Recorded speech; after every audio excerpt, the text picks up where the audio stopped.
The text from my mother is short enough to sound harmless. Bring ice. No emojis, no please. Just the kind of directive that fits neatly into a family like ours, where the work is invisible unless you don't do it. I stare at it over my coffee and picture aluminum tubs sweating on a lawn, bottles huddled like cold penguins. Easy enough, I think. An errand, not a job. Then I think of my brother, Theo, and the way his celebrations expand to fill any container, like foam. 28 and somehow always the main character. I buy 4 40-pound bags because I am thorough even when the task is dumb. The cashier asks if I'm throwing a party. Something like that, I say, and the ice slides heavy into the cart. Back at my apartment, I shoved 2 extra coolers into the Tacoma because if experience taught me anything, it's that what my mother calls a little usually means a lot. By the time I pull up to my parents' house, red brick, white trim, respectability in suburbs form, the yard has been transformed. White tents blossom like sails. String lights loop between posts in cheerful arcs, round tables, white cloths, gold plastic cutlery that will photograph like real. The air smells like chafing fuel and rosemary. A van parked half on the curb announces Stone and Time Catering in serif letters so crisp they might cut you. I heft the first bag of ice. It burns my forearms through the plastic. The cold is honest. When I hit the back gate, a woman with a clipboard steps into my path like a bouncer. She wears black. Her hair is pinned in a way that says she will not accept nonsense. You must be Nina, she says. That's my name. She points at a line on the form with her pen. Balance due. $600. Under bill 2 is my full legal name. Spelled right. Like a spell. I look past her to the buffet. Salmon on cedar. Bowls of citrus rounds bright as coins. Little plaques that say things like Freesia honey drizzle, as if we're at a wedding and not a backyard. I'm bringing ice, I say, which sounds stupid in the presence of so much intentional food.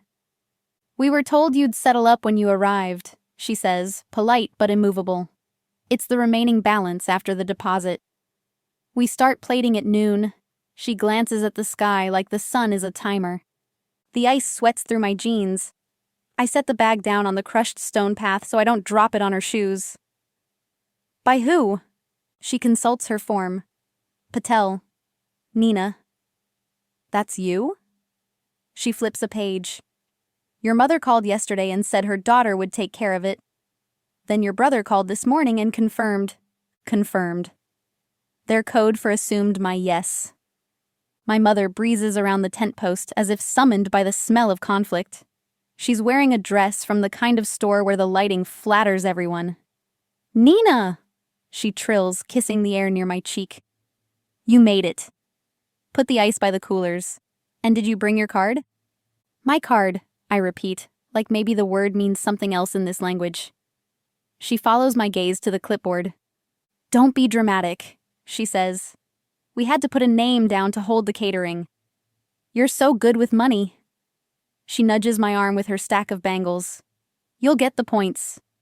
Your brother needs a boost right now. We'll settle later. Later. Their code for never. Theo appears on cue, sunburned and grinning, a bottle of something in his hand at 11:47 a.m. My girl, he says, arms wide, and when I don't step into them, he scratches the back of his neck like the compliment skidded. Listen, I'm good for it, obviously. He flashes the caterer a smile. We'll Venmo you by Monday. The caterer's mouth makes the shape of a customer service smile, but her eyes stay still. We don't do Venmo, she says. Card or cash. Dad calls from the patio, pitcher of iced tea raised like a trophy. Nina, he booms. You bring the ice? You're a lifesaver. He does not notice the clipboard. He does not notice my face, which must look like a person who just found her name engraved on a bill of sale for someone else's horse. I crouch to lift the bag. The plastic jumps in my hand and the ice shifts with a sound like broken glass rolling downhill. The cold presses into my skin until it almost aches. "I brought ice," I say quietly. "Not $600. Mom's laugh is light as the bubbles in the Luigi Bormioli flutes the caterer has set out. "Sweetheart, it's symbolic. For your brother, for family. You're always doing well. This is nothing to you. There is a non-zero chance I could recite their script by heart. You're the stable one. You don't need much, you always land on your feet. Your brother needs this. Be the glue. Their code for carry us." I stand and the ice slumps against my leg. Someone turns the music up. Someone else calls for a group photo. Under the white tent, strangers in linen lean back in chairs like they belong to this story. I look at Theo, who bites his lip, boyish in a way that used to endear him to teachers, and now works on women who believe in potential. "I can't," I say, and the words are smooth because I have been saving them for years in a place my family never inventories. "I didn't agree to this." His face shifts, surprise curdling into something petulant. "You're really going to make a thing out of this? In front of people?" He tips his chin toward the guests like their presence is a policeman. The caterer's pen hovers above the paid stamp like she's waiting to see if the plot turns. "We can't start service without—" "I'm not the person paying you," I say. "If they told you I was, they were wrong." I turn to my mother. "You put my name on it." She lifts an eyebrow like we're playing a civilized game. "We put a name down. You're our daughter." Her smile is the shape of diplomacy. "Don't be difficult." A woman at the nearest table laughs at something that isn't me. A wedge of sun sneaks under the tent and lands on a tray of caprese skewers, making the tomatoes look like rubies. My forearms drip. The cold climbs my wrists and turns my fingers into clumsy instruments. This is not the first time I've been asked to underwrite a moment I didn't create, but it is the first time the demand wore my full legal name. I lift the bag of ice and set it into one of the tubs where bottles wait like swimmers at the edge of a pool. The sound is satisfying. Ice meeting purpose. I fold the empty plastic into a tidy square so my body has something to do while my mind decides if I am a person who will swallow this for the sake of peace. "Okay," I say, because the decision has already happened. It's just catching up with my mouth. "I brought ice." I look at the caterer. "I hope you get paid." Then I turn to Theo. "This is your party. Pay your bill." I pick up the other 3 bags and walk them to the gate because I am not leaving my coolers. Each bag thumps wholly against the rubber mat in my truck bed. When I come back, the clipboard woman has moved to the patio and is talking to my father, who looks baffled and a little offended, like someone told him the universe owes service fees. "Nina," my mother says, and there are knives in the way my name lands. "Don't do this." "I'm not," I say. "I'm done doing this." I wipe my palms on my jeans, pick up the 3rd bag, and ignore the way my hands shake. "It's just cold," I tell myself. "It's not fear." I set the last bag of ice into the cooler nearest the drinks because I am a person who still wants people to have cold water. I check my phone. 11:58 a.m. I can leave before noon and not ruin lunch. The music hiccups as someone adjusts the playlist. In the pause, I hear my pulse. I take my keys from my back pocket. "Have a good party," I say to no one and everyone. "I'm heading out." "You're really leaving," Theo says. As if leaving were more shocking than being handed a debt like a corsage. "I am." I swallow. The cold sits in my bones like a warning. Before dessert. I pass the buffet as the caterers set the salmon under the heat lamps. The clipboard woman watches me go with something like respect, then turns back to business.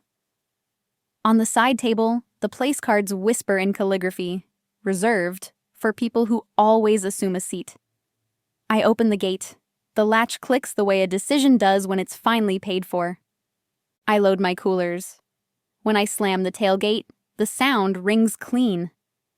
My mother calls my name again, and the syllables stick to the air like sugar. I get in the cab and shut the door. The music swells behind me. Junebugs bump the windshield like the universe is testing its boundaries, too. I sit. I breathe. The cab smells like wet plastic and last week's hand lotion. The ice in the back crackles as it settles. I can feel every place my body presses the seat. I picture my name on the invoice. The neat serif. The certainty. My hands find the steering wheel the way a person reaches for a railing in the dark. I back out. On the street, a neighbor in a sun hat waves a friendly wave that means nothing. I check the mirror. My mother is half in the gate, half out, as if indecision could make her a hinge. Theo is already on his phone, probably calling my father, probably saying the sentence that always worked when we were kids. Nina's being difficult. I turn left and my jaw unclenches like a knot letting go. At the end of the block, my phone buzzes. Mom. Don't be mad. Dad. We'll make it right. Theo. We don't have time for this. The caterer calls. It goes to voicemail. I pull over, drop my head to the wheel, and exhale until heat fogs the dash. The coolers creak in the back. The ice is doing what ice does. It melts if you leave it in the wrong place. I put the truck in drive. Okay, I say to the air. Okay. I don't force it. I listen to what my life wants to be. Then I go. There's a 24-hour bodega 3 miles from my parents' neighborhood that predates all of us. It has humming coolers, neon signs with letters missing, and a guy named Manny who's been there long enough to know when someone needs to stand in front of fluorescent Gatorade and stare. I park under the buzzing open and text a single word to Tasha. Help. Tasha calls immediately because some people understand the difference between efficient and kind. Talk, she says. They told me to bring ice, I say. I brought ice. The caterer handed me a $600 bill with my name on it. She says nothing for a beat in the way of a person who wants to hear the whole shape. Did you pay it? No. Good, she says, and I feel my lungs expand around the word like it's oxygen. You at Manny's? I look up at the peeling ceiling. Yeah. Go to the back, she says, where they keep the bags of cheap charcoal and the weird greeting cards. I'll meet you there in 20. I'm grabbing the keys to the shop. The shop is Tasha's letterpress studio on the edge of the arts district. She prints wedding invitations you want to frame and protest posters that make you cry. I leave Manny's with a paper cup of coffee so strong it could toddle. The coolers in the bed of the truck sweat and ping. A bead of melted ice crawls toward the tailgate like it has goals. At the studio, the air smells like ink and cotton paper. The presses sleep heavy and dignified. They look like machines designed for a century that believed in effort and leverage, and the way pressure makes things visible. Tasha is there with her hair in a scarf, hands already inky. She does not hug me. She hands me a shop apron and a rag. Where is it? She asks. Right now. In my throat, I say. In my hands. In the place by my ribs where panic sits with its knees up. She nods like a foreman. Okay, we'll set type. I came to tell you a story, not make one, I say, and my laugh sounds like someone else's. She pulls a drawer of metal letters and they chime against each other like cutlery. We're making the part where the story turns. She hands me a composing stick. What do you want to say? I think of the invoice. The clean serif of my name. I think of the word symbolic shoved into a mouth that tastes like obligation. I think of my mother's, don't be difficult, and my father's glue and Theo's we don't have time and the way the caterer's eyes stayed steady because she lives in a world where time is literally money. I set the first letters upside down and backward because that's how this works. I set N-O. It looks small in the stick. A polite word. A complete sentence. We lock it into the chase. Tasha runs ink across the rollers. It spreads like a bruise. She feeds the press and I pull the handle. The impression comes up on the cotton paper deep enough to cast shadow. No. It's beautiful. It's almost funny. It makes me want to cry. Again, I say. We run it 5 times until my hands stop shaking. Then I ask for more letters and set. Not your payer. Tasha whistles under her breath when it comes off the bed. You want to sell these? She asks, half a joke, half a business plan. The press sighs like a beast with good manners. I keep going. I won't be the card on file. Later isn't a leased payment. Respect isn't a reimbursement. The studio warms around us. Sweat runs down my spine. The ink smell is church. Tasha cleans the rollers and says, "Eat," and hands me a sandwich she must have conjured from a pocket dimension. When she sits on the work stool and starts taping one of the prints to the wall with washi tape, I recognize from receipts. The floral kind that tries to make math soft. I feel the first real breath since the gate latch clicked behind me.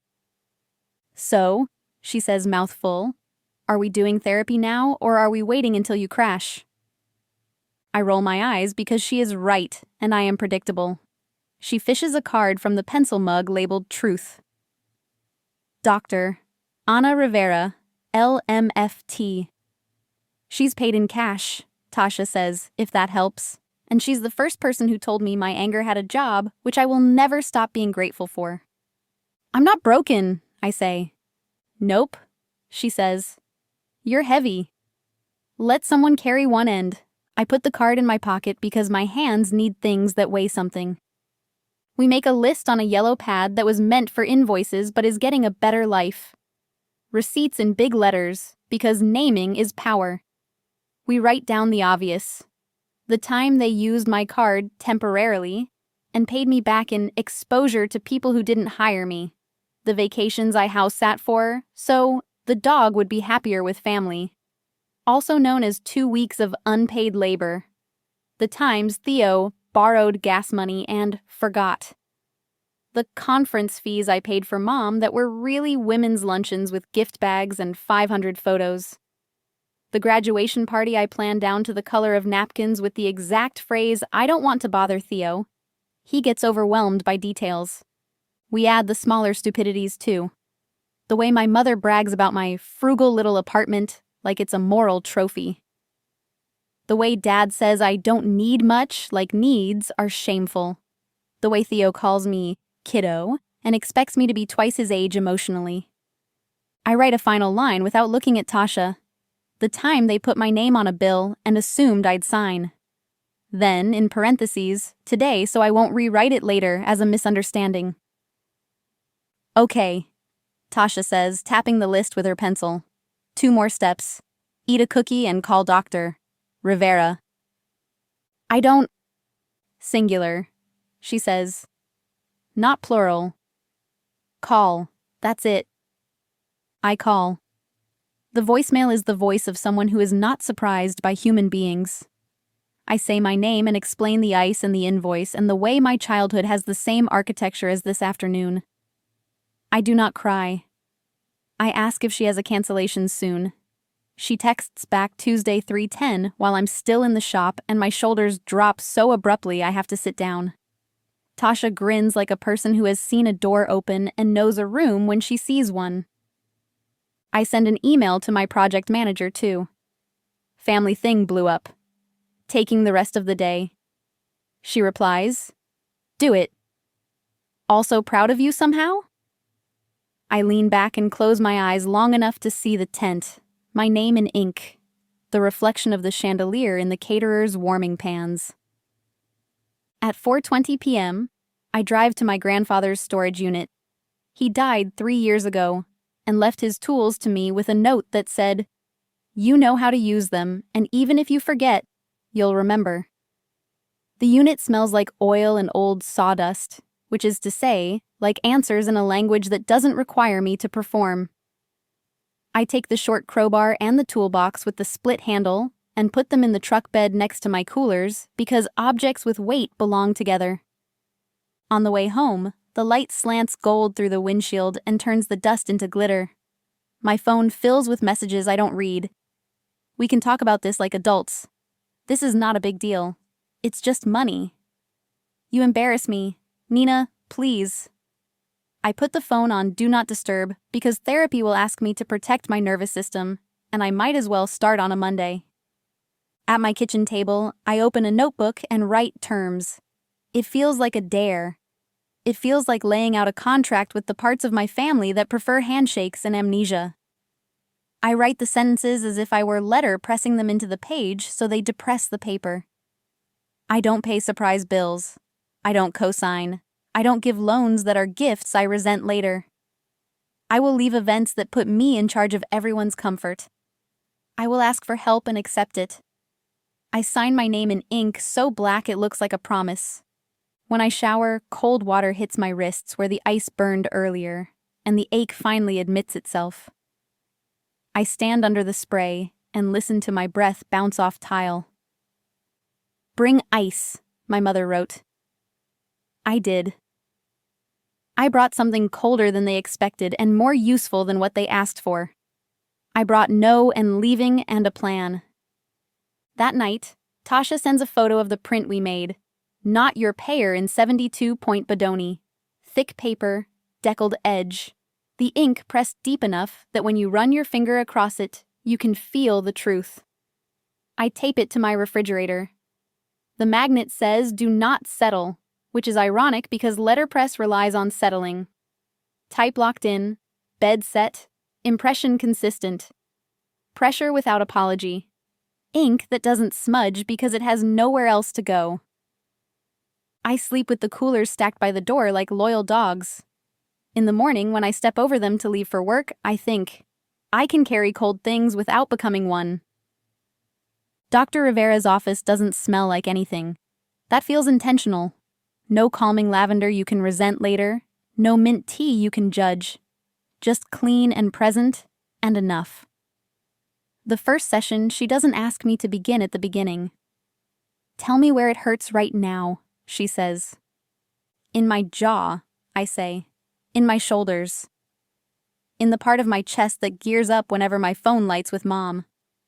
She nods, notes, then sets the pen down. "What happened with the ice and the invoice was not an isolated incident," she says, like she's reading the prologue to a book already written. "It was a crystallization." I tell her the family phrases and translate them as I go. Our glue, our unpaid emotional laborer. "You're so good with money. We will spend yours." "He just needs help. You will provide it." I describe the way my name looked on the clipboard. Right letters, wrong meaning.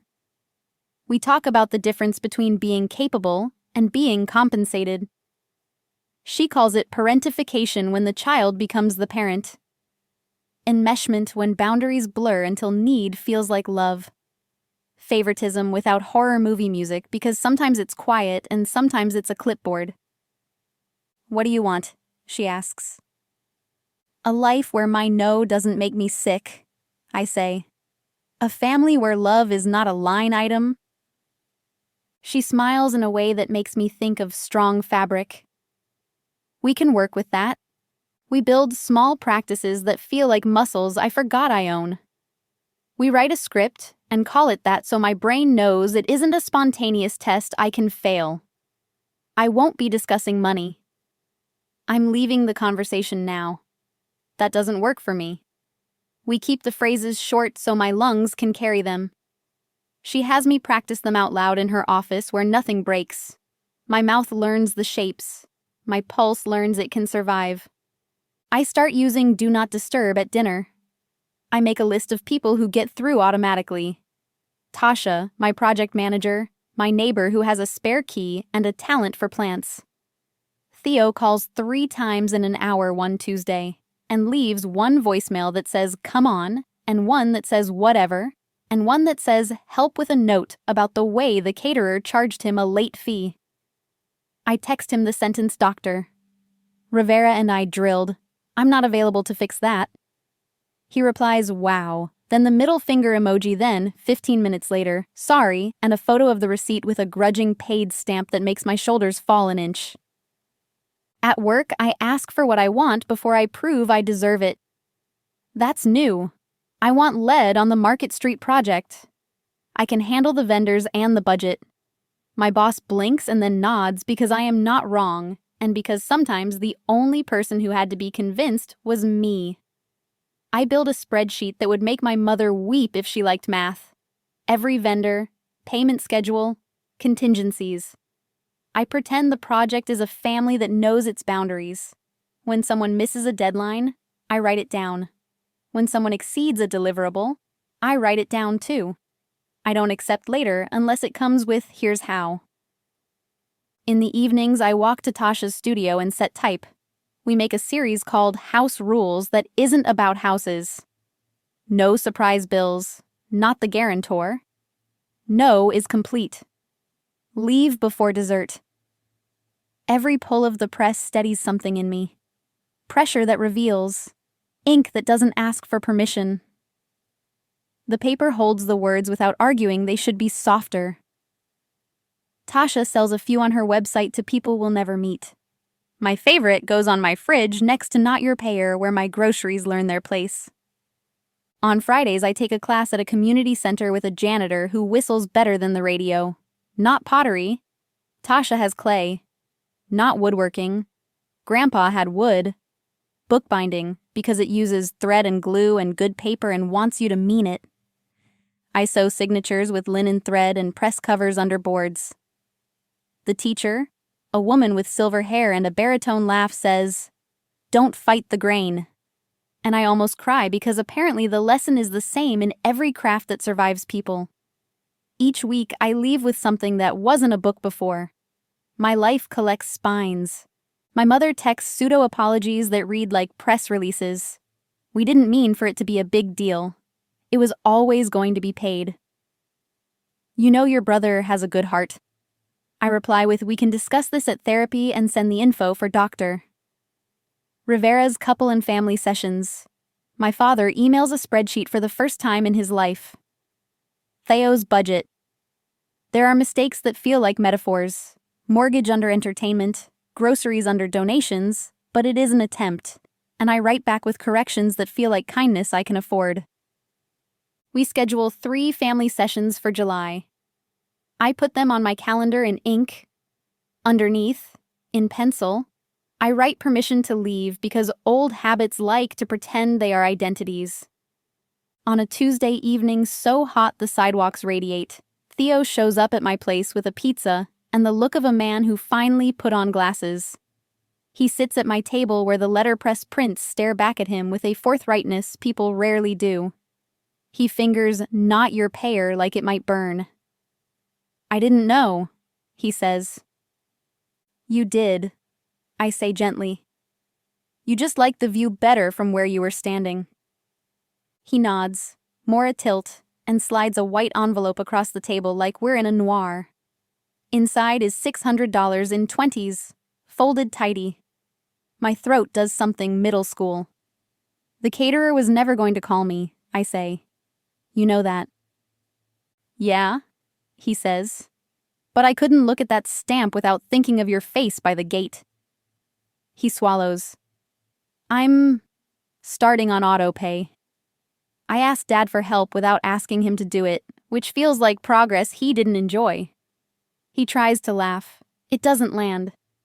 "Can you help me put the budget in the right columns?"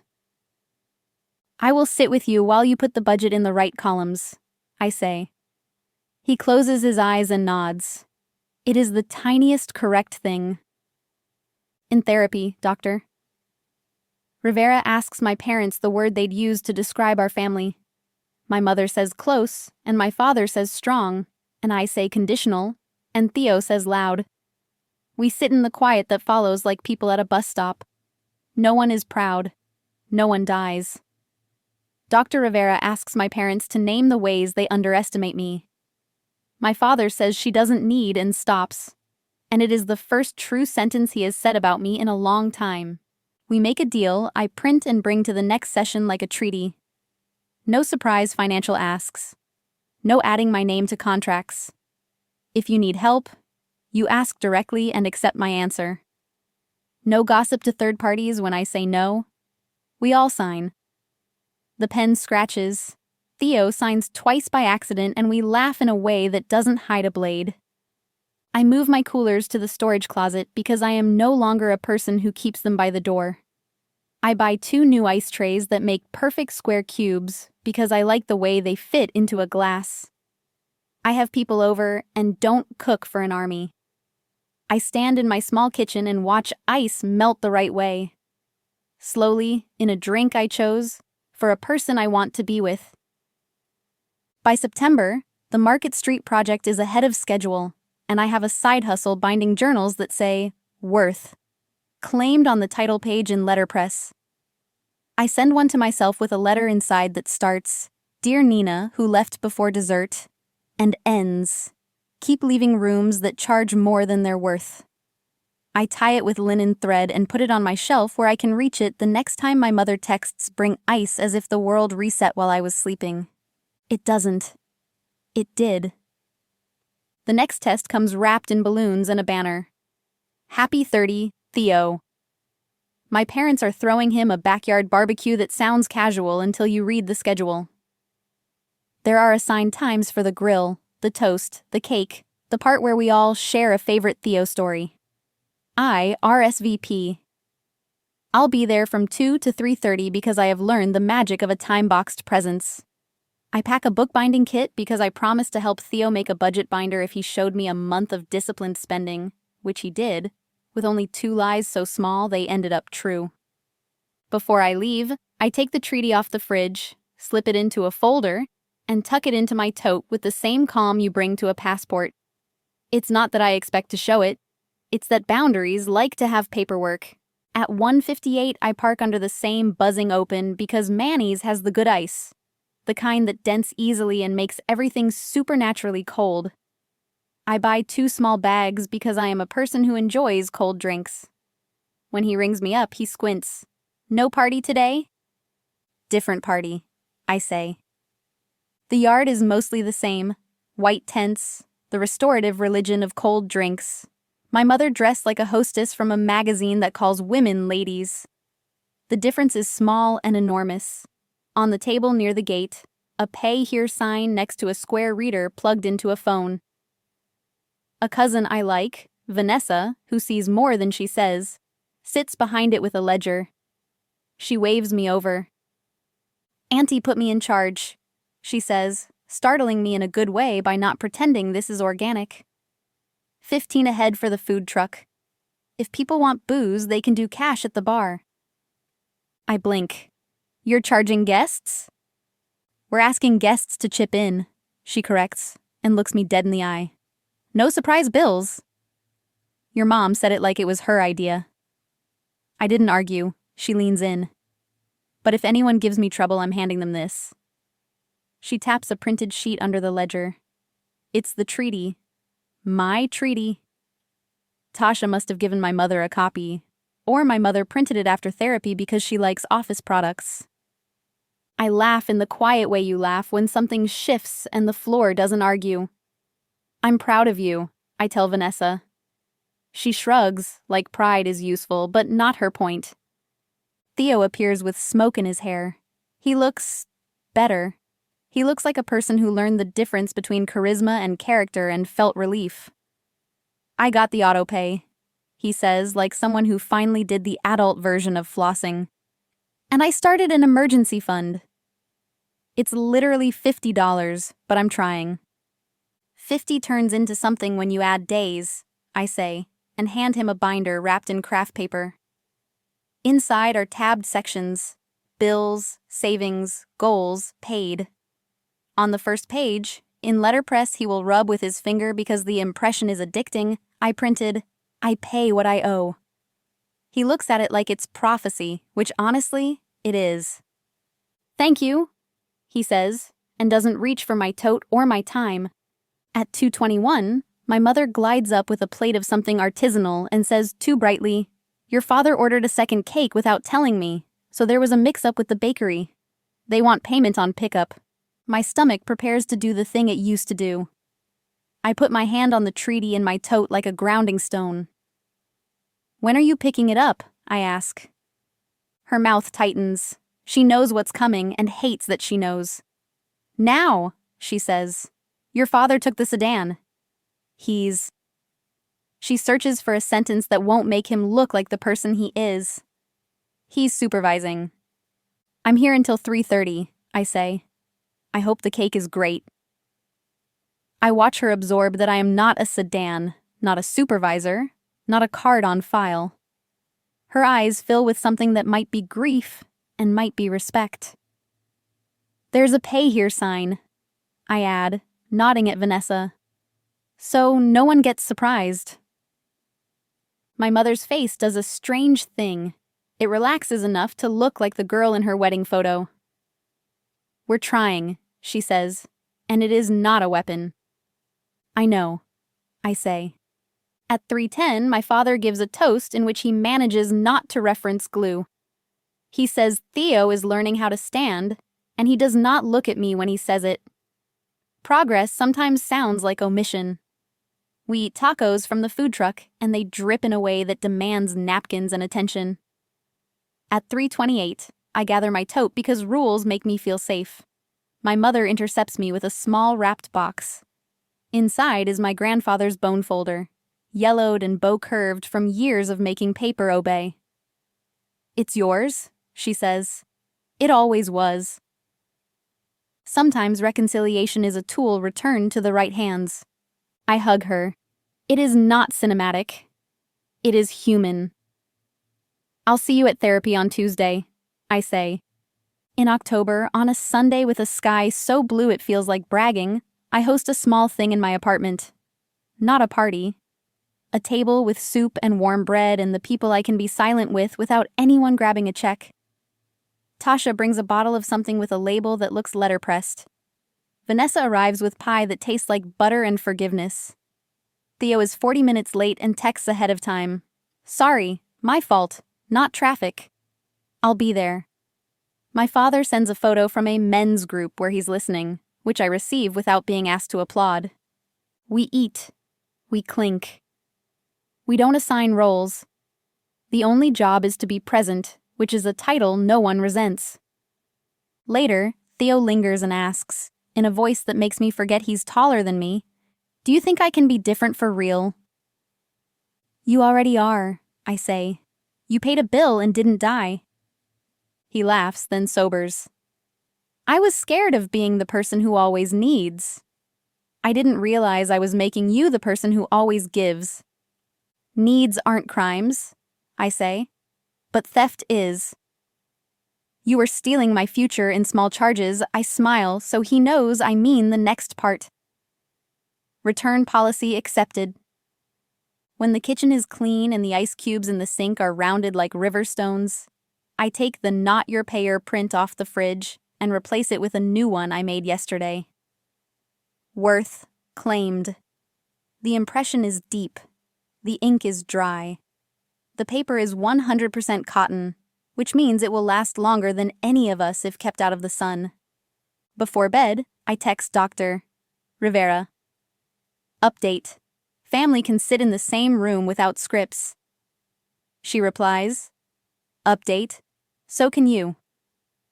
I sleep like a person whose body believes her now. On an afternoon in December, my mother texts a photo of place cards for a small holiday dinner at their house. Nina is written in the same calligraphy as Theo and Mom and Dad. No stars, no job titles, no little printed subcategory like desserts or ice. The message attached says, "Bring yourself." I stare at it until my eyes sting, then send back a picture of my tiny freezer filled with perfect square cubes and a lemon peel spiraled like a ribbon in a small glass. "I'll be there from 6 to 8, I write, because I am still me and my boundaries are part of the furniture. On the way, I stop at Manny's for a bag of ice because I enjoy cold drinks. Manny scans it and raises an eyebrow. Big party? Just dinner, I say. The kind that doesn't send you home with a bill. He grins. Best kind.